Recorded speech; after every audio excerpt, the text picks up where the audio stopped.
What would you do if the dead started calling you? Emily Carter thought she knew until 2:17 a.m. changed everything forever. It was raining again in Seattle, the kind of rain that makes you question every decision you've ever made.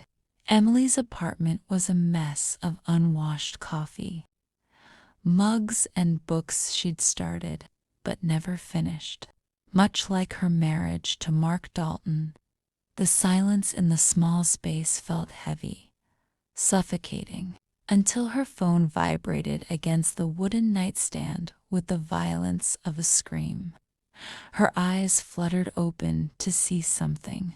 Impossible 47. Missed calls from the same number. All from tonight. But she only remembered hearing it ring once. The glow of the screen showed one notification that made her blood freeze. One new voicemail.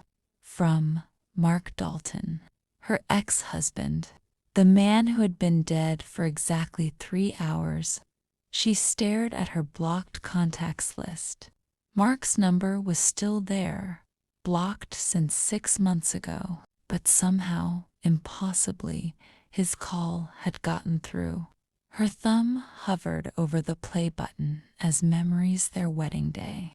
The betrayal at Alki Beach Pier, the restraining order, the desperate calls she ignored sliced through her. Finally, she pressed play.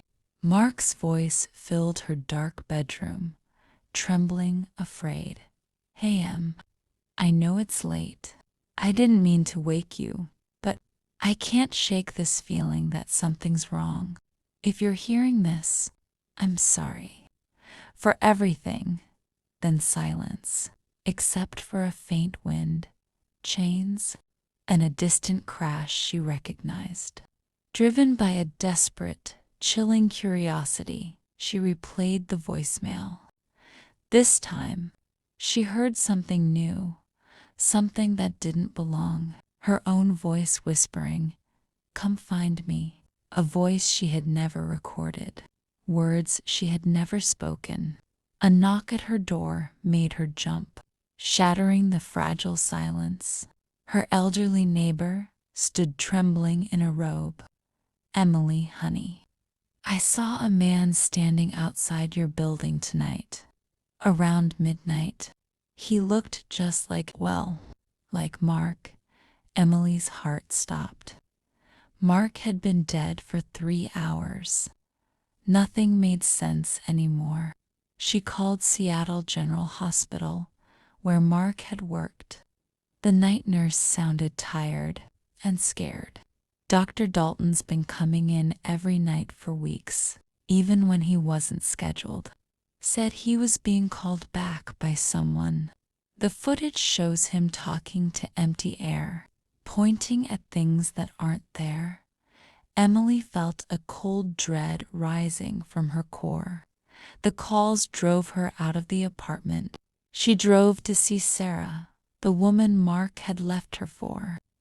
But when Sarah opened the door, she wasn't victorious. She was crying, "Emily, he didn't leave you for me. He left because he thought you were in danger. Someone was stalking you, sending him photos of you sleeping, recordings he thought leaving you would protect you." Sarah brought out a heavy box. Inside were damning pieces of evidence. Photos of Emily sleeping, audio recordings of her private calls, and critically, Dr. Jensen's hospital ID. Dr. Jensen, who died 2 months ago at Alki Beach Pier. Emily dug deeper into hospital records. 3 doctors had died in the last 6 months, Kim and now Mark, all at the same pier, all at the same time, 2:17 a.m., all after reporting someone or something following them. Hospital security footage exposed the shocking, terrifying truth. Dr. Amanda Reeveshead, psychiatrist, brilliant, respected, and quietly obsessed with Mark was seen entering each victim's office, planting recording devices, and following them home. She had been the stalker all along. Emily's phone rang. Unknown number. Female voice distorted Emily. You took him from me. You had his love. Now, join him. Emily looked up. Dr. Reeves stood across the street, staring at her with a predatory calm that curdled Emily's blood. The chase that followed through Seattle's rain-drenched streets felt unreal. Emily's car skidded across intersections. Dr. Reeves rammed her bumper with a hospital van, trying to finish what she'd started with Mark. The chase led Emily inevitably to Alki Beach Pier. Dr. Reeves cornered her, smiling like she'd been waiting for this moment. I made every voicemail, she said calmly, her voice chillingly steady. I took your therapy sessions, your words, and stitched them into ghost messages. I recorded Mark. I forced him here. I manipulated everything. She stepped closer. Mark found the evidence in my office. I told him I had you. He came alone. He chose death to save you. Even after everything, he loved you. Sirens approached rapidly. Reeves raised a gun. Emily lunged. They struggled. The gun slipped. Reeves fell, striking her head violently on the railing. Police swarmed. Emily collapsed onto the wet wood, shaking uncontrollably, the rain masking her tears. Then her phone buzzed again. A pre-recorded message from Mark. The real Mark. I hid this message in my If you're hearing this, she found you. The police will find the evidence. I'm sorry for everything. I never stopped loving you, Emily. Cried until the first light of dawn washed the scene clean. Epilogue. The first step. 6 months later, Emily had moved to Portland, trying to rebuild her shattered life. She spent her afternoons in a quiet coffee shop, reading, taking slow breaths, learning to exist again. One rainy afternoon, she overheard 2 customers whispering, "Did you hear about that psychiatrist in Seattle? Dr. Reeves. She's alive, kind of coma." But the creepy part, phones in her ward keep calling themselves at night. Emily froze. Her new phone buzzed on the table.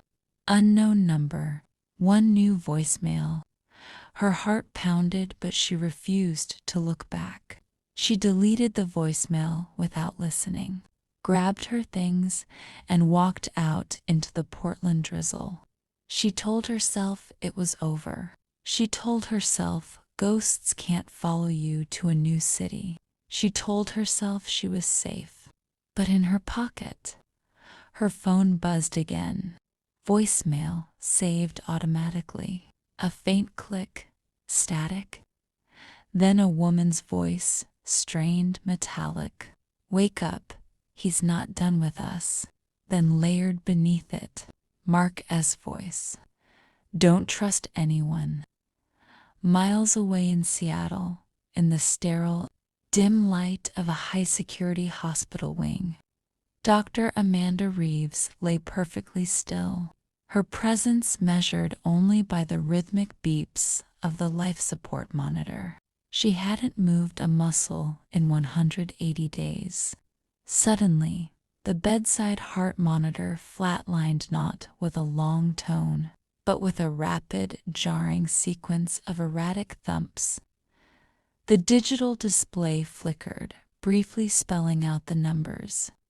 The air conditioning unit above the bed sputtered, sending a sheet of cold condensation splashing onto Reeves' face. Her eyelids remained closed, but her lips dry and cracked from months of breathing tube reliance slowly. almost impossibly, parted. The nurse station phones outside the room erupted simultaneously in a chaotic, unsynced ring. Across the sterile floor, the lights began to strobe, plunging the hallway into darkness and light. Darkness and light. And then Dr. Amanda Reeves' hand twitched violently, curling her fingers inward as if grasping a phone she didn't possess. A long, single tear, dark as crude oil, escaped from beneath her closed left eyelid, tracing a slow path down her cheek, leaving the smell of ozone and damp earth in the air. Machines beeped wildly. Lights flickered and died. Something, or someone, had just woken up, and Emily Carter kept walking her steps, echoing faintly on the damp pavement, completely unaware that the past she thought she escaped had just taken its very first deliberate step after her.